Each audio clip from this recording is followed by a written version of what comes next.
गुरुदेव को प्रणाम। प्रणाम। मुझे पता है कि आप बहुत समय से हमारे साथ जुड़े हुए हैं। जरा मैं थोड़ा सुनने में वैसा लगता है, लेकिन मार्गदर्शक होने के नाते मुझे कहना पड़ रहा है, कहीं ना कहीं आप में कमी होगी। हम ये नहीं कहते हैं कि आप कमी निकालने का प्रयास नहीं कर रहे हैं, आप अपने अंदर कहीं ना कहीं झांकें, क्यों नहीं सफलता मिलती है। जो अन्य साधक भी हैं बता रहे अपने अनुभव, मैंने ऐसी उन पर कृपा नहीं की, सभी पे समान की, फिर भी वो सफल हो रहा है। कुछ तो ऐसे साधक हैं कि बताओ उनकी साधना भी नहीं, कुंडली उठ रही, ऊपर जा रही। तो कहीं ना कहीं वो आपका ही है जो कुछ है। सफलता असफलता साधक का ही खेल है अंदर का। तो इसमें ना दुखी हो और ना हमारे प्रति सोचो। मैं ये नहीं कहता, ना खुद भी नहीं दुखी हो, बस एक ही सोच लो, परिश्रम, लगे रहो, आज नहीं तो कल, अरे इस जन्म में नहीं तो अगले जन्म में सही। ये मत सोचो कि हमें अभी क्यों नहीं मिला, इतने दिनों से क्यों नहीं मिला। नहीं, अपने इस माइनस पॉइंट को बाहर फेंक दीजिए। ईश्वर से प्रार्थना करिए, प्रभु आप जिस हालत में रखेंगे हम उस हालत में रहेंगे, ना होने दो साधना, मगर हम आपको याद करना नहीं छोड़ेंगे। मेरी किताब में शायद दूसरी में लिखा होगा, हे प्रभु, नारायण से कहा था, हे प्रभु आप, मुझे पता है कि इस सारे संसार को धारण करने वाले हैं, पालक हैं, लेकिन आप बहुत कमज़ोर हैं।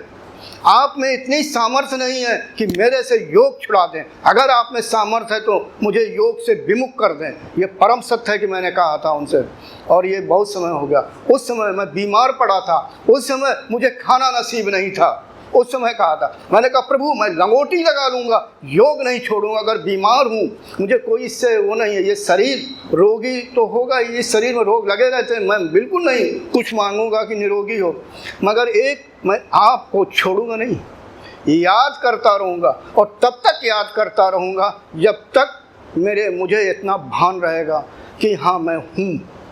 ठीक रवि जी, इससे और ज़्यादा क्या कहूँ। ठीक समझ गए ना मैंने क्या कहा। ये मत सोचिए सफलता असफलता। सही बात यह है कि बहुत से साधक नहीं समझ पाते, वो ये सोचते हैं इतने दिन हो गए मैं असफल हूँ। वो असफल नहीं है, उन्हें ये भान नहीं है कि हम पहले क्या लेके आए, पहले नहीं पिछले जन्मों से क्या लेके आए। दूसरे से तुलनात्मक दृष्टि से, दूसरे को तुलनात्मक दृष्टि से मत देखिए कि इसको सफलता, मुझे सफलता क्यों। खुद मेरे गुरु भाई यानी माता जी के वरिष्ठ शिष्य जो यहाँ के प्रथम श्रेणी के, दिल्ली के प्रथम श्रेणी के अधिकारी थे शिक्षा विभाग में, उन्होंने कहा था एक समय, शायद 94-95 में, मुझे सही याद नहीं है, कहे माता जी मैं आपसे 40 साल से जुड़ा हुआ, आनंद कुमार मेरे लड़के जैसा है, और ये इतना आगे कैसे बढ़ गया। मेरी तो ढंग से, यानी क्या कहना चाहिए, गहराई यानी साधना भी नहीं होती और कुंडली भी जागृत नहीं हुई।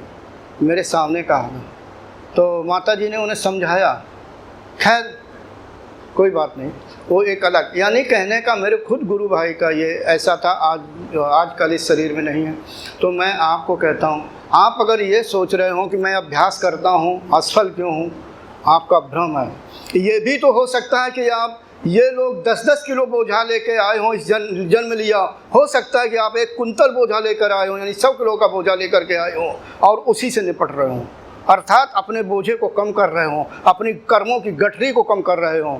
तो आप असफल कहाँ हैं, आप सफल हैं।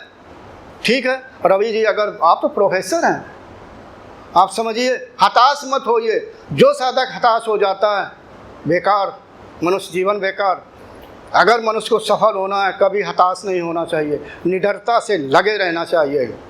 कार्य कितना बड़ा है, यानी लक्ष्य कितना दूर है, कितना बड़ा है, नहीं सोचना चाहिए, बस लग जाओ और लक्ष्य उतना नज़दीक आएगा। भले ही बहुत दूर हो, लेकिन नज़दीक तो हुए। इसलिए लगे रहो, लगे रहो, लगे रहो।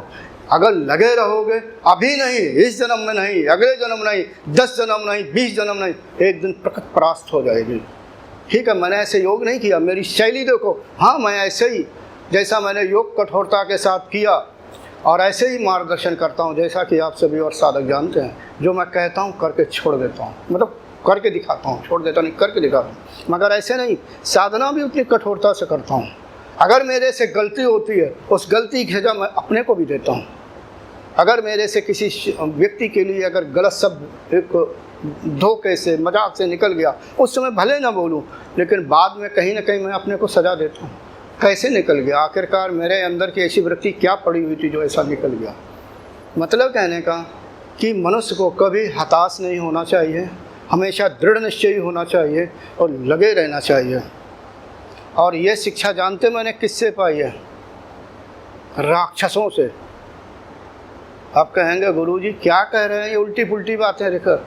राक्षसों में एक श्रेष्ठता होती है। लोग कहते हैं राक्षस खराब होते हैं, मैं भी कहता हूँ, क्योंकि उनकी सोच खराब, कर्म खराब, लेकिन उनमें एक श्रेष्ठता होती है कि वो कर्मठ होते हैं, अपने लक्ष्य को भेद देते हैं, रात दिन कठोरता से अभ्यास करते हैं, और एक समय आता है कि उन्हें उनका लक्ष्य प्राप्त होता है और देवता लोग घुटने टेकते हैं। मैं इंद्र की बात कर रहा हूँ। अपने शास्त्र पढ़िए ना, राक्षस क्यों बलिष्ठ होते थे? वो तपस्या करते थे, योग करते थे, और देवता हालांकि पता है कि उनकी उत्पत्ति ऐसे वो नष्ट नहीं हो सकते हैं, लेकिन वो परास्त हो जाते थे। हमें शास्त्रों से लेना चाहिए, हमें राक्षसों के अनुसार चलना नहीं है, शिक्षा ले लेनी है। जितनी शिक्षा मिली बकाया छोड़ दी, ठीक। यानी कर्मठ बनिए, अपने लक्ष्य को भेदने का प्रयास करिए। ये मत सोचिए कभी लक्ष्य मेरा मुझे क्यों नहीं प्राप्त हुआ। मैं कभी गिड़गिड़ाया नहीं हूँ, अधिकार पूर्वक ले लिया है। मैं गिड़गिड़ा के नहीं, कठोर अभ्यास करके ले लिया, और ऐसा अभ्यास नहीं किया। अब मैं क्या कहूँ, नए कुछ साधक हैं, उनके गले नहीं उतरेगी। तब आज मेरी बोलने की शैली ये है, ठीक है रवि जी। मुझे भी थोड़ा दुख होता कि आप सफल नहीं हुआ, मतलब जैसा कि आप चाहते हैं, मगर नहीं, कम से कम आपके कर्म तो नष्ट हो रहे हैं। जो आप लेके आए हैं, जो कि अदृश्य रूप से आपको दिख नहीं रहा, उसका बोझा तो कम हुआ। अरे आप ये तो सोचिए कि बहुत से ऐसे लोग हैं कि ईश्वर को नहीं मानते हैं, बहुत से ऐसे लोग हैं कि योग का मखौल उड़ाते हैं। आप कम से कम वो तो नहीं हैं। आप कम से कम इतने तो हैं कि हर बार हताश जैसे हो जाते, जैसे अभी आप दुखी हैं, फिर भी आप शिविर में आते हैं। कहीं ना कहीं आपके अच्छे संस्कार हैं, आप शिविर में क्यों आते हैं? आपकी श्रद्धा मेरे पर क्यों है? संस्कार अच्छे हैं कहीं ना कहीं, ठीक है। हताश होने की बात नहीं है, करो, करते रहो, फल की इच्छा मत करो। अपने गीता में यही लिखा हुआ, भगवान श्री कृष्ण यही कहते हैं, कर्म करो, इच्छा ना करो फल की, ठीक है। एक हमने कहीं शास्त्र में पढ़ा, मैं शास्त्रों का ज्ञाता नहीं हूँ, वही बता दूँ। महाभारत काल में पता नहीं धृतराष्ट्र ने या गांधारी जी ने यह कहा कृष्ण से कि मुझे याद नहीं आता है कि मैंने ऐसे कौन से कर्म किए, शायद धृतराष्ट्र ने, कि मुझे याद नहीं आता कि मेरे सारे पुत्र मर गए, 100 पुत्र से मर गए, मुझे याद नहीं, मुझे 100 जन्मों का याद आ रहा, मैंने ऐसा कोई कर्म नहीं किया। तो भगवान श्री कृष्ण जी ने कहा, क्या आपको 101वां जन्म याद है कि नहीं प्रभु? तो शायद उसी का हो, या वही ऐसा कर्म किया हो जो आपको ये दुख देखना पड़ रहा हो। अर्थात मेरा कहने का मतलब, अब मैं अपना कह दूं कि हमारे गुरु माता के हजारों में अब भी शिष्य हैं, तो ज़रूरी नहीं कि सब हमारी तरह बैठ गए हों, नहीं बने। हाँ 5-6 ऐसे थे कि बनते, लेकिन पता नहीं संसार की गहराइयों में खो गए। कोई बिजनेसमैन हो गया, कोई नौकरी में खो गया, कोई कुछ हो गया। मैं जानता हूँ मेरे गुरु भाई 5-6 ऐसे थे जो मार्गदर्शन कर सकते थे, और बकाया देख लो क्या सभी सफल होते नहीं होते, फिर भी माता जी के प्रति श्रद्धा है, लगे रहते, उन्हें कोई हताशा नहीं।